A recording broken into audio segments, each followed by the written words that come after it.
दरअसल पूरे मामले में जानकारी देते हुए अधिवक्ता के कुन्हारे द्वारा बताया गया कि दो सगे भाई कैलाश और हीरालाल धार में रहते थे, जिसके बाद कैलाश अपने परिवार के साथ इंदौर में सब्जी का व्यापार करने लगा और इंदौर में ही रहने लगा। इसके बाद कैलाश के भाई हीरालाल ने अपने ही भाई के दस्तावेज लगाकर पुलिस विभाग में नौकरी हासिल की और वर्षों तक कार्यालय में नौकरी करता रहा, जिसके बाद 2023 में हीरालाल, जो कि पुलिस विभाग में पदस्थ था, उसकी मौत हो गई।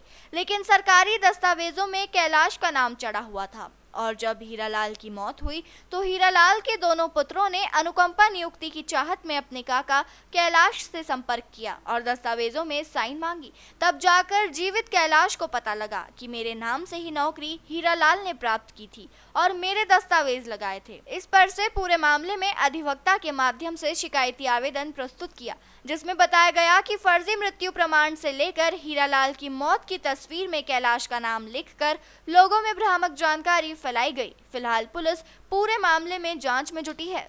कमिश्नर साहब के पास गए तो उन्होंने हमारी पूरी मदद करने के लिए सहयोग किया है और क्राइम ब्रांच को शिकायत के लिए आगे कार्रवाई करने के लिए उन्होंने। आपका नाम बता दीजिए।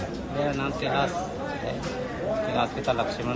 ये पवनपुरी कॉलोनी निवासी है हमारे पक्षकार, जिनका नाम है कैलाश। ये कैलाश और इसका एक भाई था हीरालाल, ये दोनों आज से कई सालों पहले वो ग्राम डही धार में निवास रखते और कुछ सालों पहले ही इसके अंतर्गत जो हमारा पक्षकार था कैलाश, पूरा परिवार को छोड़ के, अपनी संपत्ति छोड़कर, अपने पूरे दस्तावेज और मार्कशीट छोड़ के शहर इंदौर में फ्रूट व्यवसाय करने आ गया था। परिवार के साथ नहीं सेटल हो गया। कुछ समय बाद पता चला कि मेरे कैलाश के भाई की नौकरी पुलिस में लग गई है और वो शहर इंदौर में पोस्टेड होकर अन्य जगह निवास करने लगा। दुर्भाग्यवश दिनांक 26 दिसंबर 2023 को जो पुलिस वाला भाई था, जिसका नाम हीरालाल था, उसका देहांत हो जाता है। देहांत होने के बाद में अचानक उसके दोनों लड़के, जिसमें एक लड़के का नाम इसके अंदर बलराज है और दूसरे का लड़का कमल जाटव है, ये अपने पिता को सामान्य मौत की दशा में भी उसको पुलिस की वर्दी पहना के पुलिस की वर्दी पहना देते, तो हमको थोड़ा शक होता है।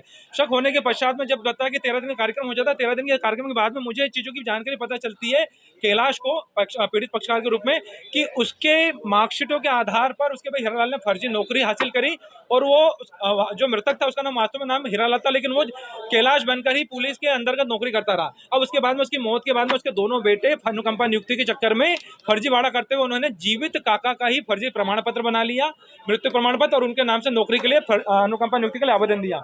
यहाँ से पूरे खुलासा हुआ। खुलासा होने के साथ में जब शोक कार्यक्रम हुआ, शोक कार्यक्रम के अंदर जो तस्वीर थी वो मृतक हीरालाल की, तो नीचे नाम लिखा था कैलाश का। ये अपने आप में पुलिस विभाग का ऐसा मामला है जिसके अंदर कई सालों तक हीरालाल ने स्वयं को पीड़ित कैलाश बनाकर नौकरी करी और अनुचित वेतन लाभ भी लिया। इन सब चीज़ों को लेकर हमने पुलिस विभाग में शिकायत करी।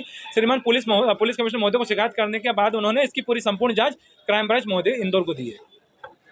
अभी तक क्या मामला सामने है? इस मामले के अंतर्गत 3 जो सबसे बड़ी महत्वपूर्ण कड़ी है वो ये है कि ये दोनों ही हम शक्ल हैं और जो हीरालाल और जो पीड़ित कैलाश जीवित है, इन दोनों के बीच में आईब्रो का डिफरेंस है, क्योंकि इनका दोनों के अंदर कैलाश की जो जीवित कैलाश उसकी आईब्रो ज़्यादा है और जो हीरालाल उसकी आईब्रो ना के बराबर है। तो इस हम शक्ल का फायदा उठाकर इन्होंने मृतक हीरालाल ने स्वयं को कैलाश बनाकर नौकरी हासिल करी। नौकरी हासिल करने के साथ में ही उसके परिवार जो उन्होंने पश्चात में दोनों बेटों ने अपने पिता हीरालाल की तस्वीर के ऊपर जीवित काका कैलाश का नाम चढ़ा के उसे मृत बताया। उसके नाम से वापस पुलिस अनुकंपा की नियुक्ति हड़पना चाह रहे थे, जबकि पीड़ित को तो पता ही नहीं था कि उसके नाम से उसका भाई फर्जी रूप से नौकरी भी कर रहा है।